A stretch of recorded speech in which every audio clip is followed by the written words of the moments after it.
Assalamualaikum warahmatullahi wabarakatuh. Perkenalkan saya Fajar Irfan dari kelompok 6 kelas C Kewarganegaraan. Izinkanlah saya membawakan presentasi dari kelompok kami yang berjudul Bagaimana Nilai dan Norma Konstitusional Undang-Undang Dasar Negara Republik Indonesia tahun 1945 dan konstitusionalitas ketentuan perundang-undangan di bawah Undang-Undang Dasar. Sebelum beranjak ke materi, izinkanlah saya memperkenalkan anggota-anggota kelompok dari kelompok 6, yaitu saya sendiri, Fajar Arif Rahman, selaku moderator dari kelompok 6, dan pemateri pertama Alia Zahira Azahra dan Nur Afni Jufri. Konstitusi.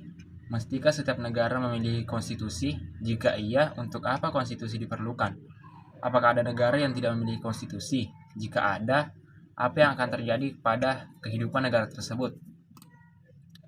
Adapun pandangan dari Thomas Hobbes dan Bellam pada tahun 1588 sampai 1879. Menurut Hobbes, manusia pada status naturalis bagaikan serigala hingga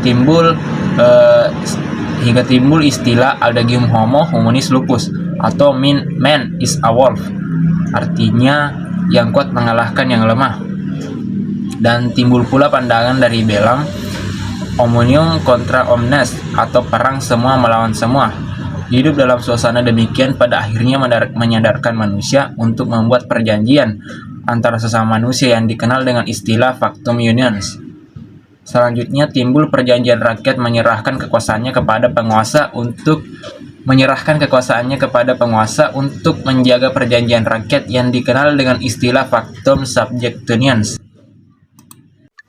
Konstitusi dapat berupa hukum dasar tertulis yang lazim disebut Undang-Undang Dasar, dan dapat pula tidak tertulis. Tidak semua negara memiliki konstitusi tertulis atau Undang-Undang Dasar. Kerajaan Inggris misalnya, sebagai negara konstitusional, tetapi tidak memiliki suatu naskah Undang-Undang Dasar. Atas dasar kenyataan demikian, maka konstitusi lebih tepat diartikan sebagai seperangkat peraturan tertulis dan tidak tertulis yang bertujuan untuk membangun kewajiban-kewajiban, kekuasaan-kekuasaan, dan fungsi-fungsi dari berbagai institusi pemerintah, meregulasi hubungan antar mereka, dan mendefinisikan hubungan antar negara dan warga negara. Berdasarkan uraian tadi, maka kita mempunyai dua macam pengertian tentang konstitusi, yaitu konstitusi dalam arti sempit dan konstitusi dalam arti luas. Dalam arti sempit, konstitusi merupakan suatu dokumen atau seperangkat dokumen-dokumen yang berisi aturan-aturan dasar untuk menyelenggarakan sebuah negara. Dalam arti luas, konstitusi merupakan peraturan baik tertulis maupun tidak tertulis yang menentukan bagaimana negara dibentuk dan dijalankan. Jika kita mengartikan konstitusi secara sempit, yakni sebagai suatu dokumen atau seperangkat dokumen, kerajaan Inggris tidak akan pernah memiliki yang namanya konstitusi, dan konstitusi yang termuat dalam suatu dokumen tunggal. Inggris tidak memiliki dokumen single core konstitusional. Konstitusi Inggris adalah himpunan hukum dan prinsip-prinsip Inggris yang diwujudkan dalam bentuk tertulis dalam perundang-undangan, keputusan pengadilan, dan perjanjian. Konstitusi Inggris juga memiliki sumber tidak tertulis lainnya, termasuk parlemen, konvensi konstitusional, dan hak-hak istimewa kerajaan.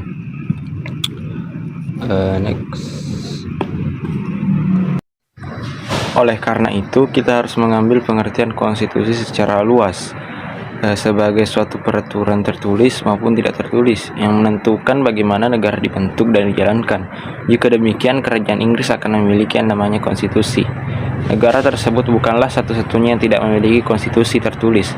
Negara lainnya yang tidak memiliki konstitusi tertulis adalah Israel dan Selandia Baru. Materi selanjutnya adalah membangun argumen tentang dinamika dan tantangan konstitusi dalam kehidupan berbangsa dan bernegara di Indonesia.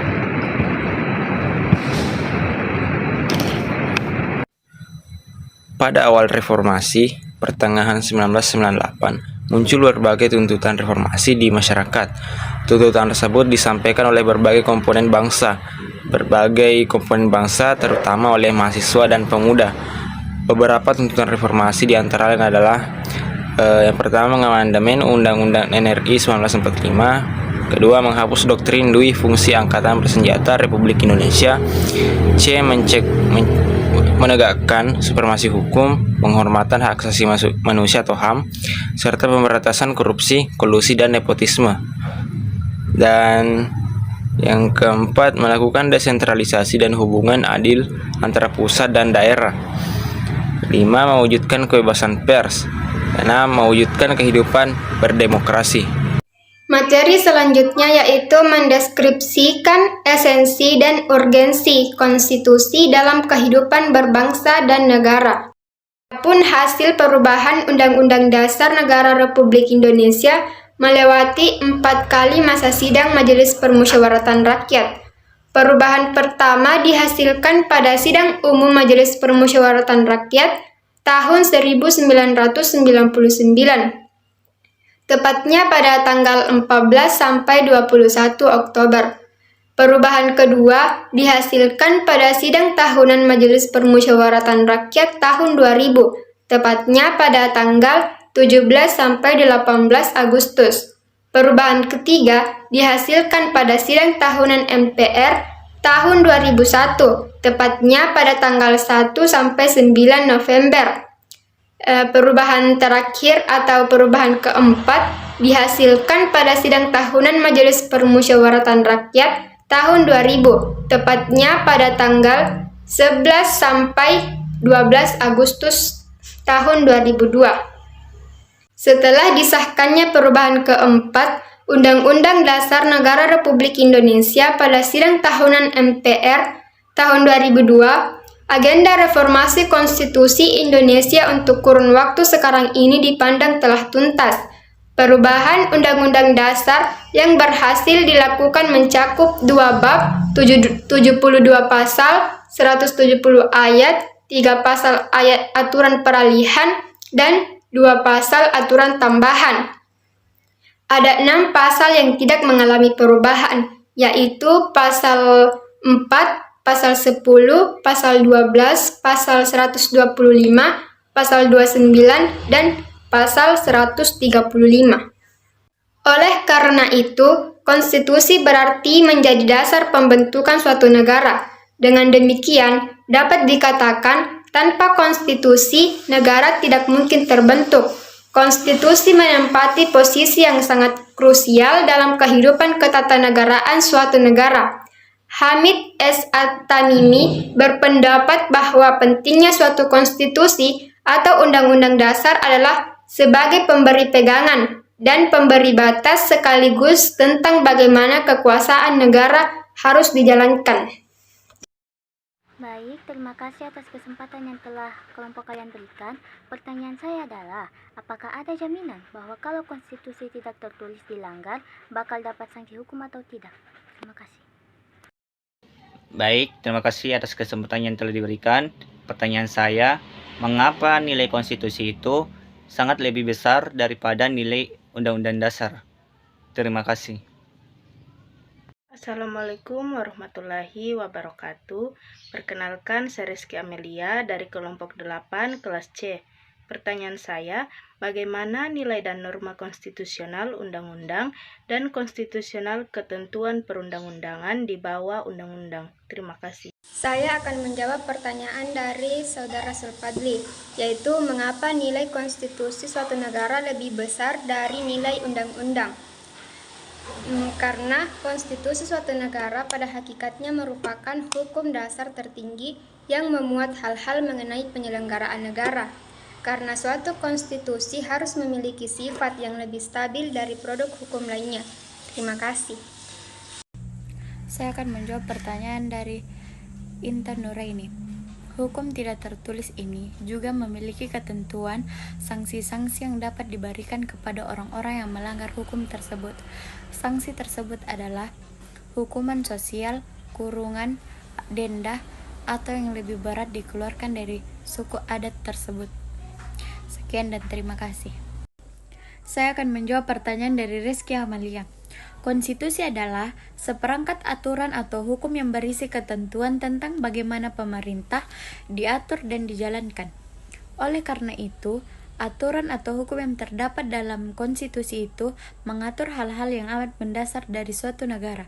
Maka konstitusi dikatakan pula sebagai hukum dasar yang yang dijadikan pegangan dan penyelenggaraan suatu negara. Konstitusi adalah suatu kerangka negara yang diorganisasikan melalui dan dengan hukum, yang menetapkan lembaga-lembaga yang tetap dengan mengakui fungsi-fungsi dan hak-haknya. Konstitusi merupakan satu kumpulan asas-asas mengenai kekuasaan pemerintah, hak-hak yang dipemerintah, dan hubungan antara keduanya, pemerintah dan yang diperintah dalam konteks hak-hak asasi manusia. Sekian dan terima kasih. Assalamualaikum warahmatullahi wabarakatuh. Perkenalkan, nama saya Alia Zahira Asara dari kelas C, selaku perwakilan dari kelompok 6 akan menjawab pertanyaan teman-teman kelompok lainnya. Kesimpulan dari presentasi dari kelompok kami, dalam negara modern, penyelenggaraan kekuasaan negara dilakukan berdasarkan hukum dasar konstitusi. Dengan demikian, konstitusi mempunyai kedudukan atau derajat supremasi dalam suatu negara. Yang dimaksud dengan supremasi konstitusi adalah konstitusi yang punya kedudukan tertinggi dalam tata tertib hukum suatu negara. Sekianlah presentasi dari kelompok kami. Kurang lebihnya mohon dimaafkan. Saya selaku moderator dari kelompok 6. Akhirul kalam. Fasobarul jamil. Wallahumusta'ad. Assalamualaikum warahmatullahi wabarakatuh.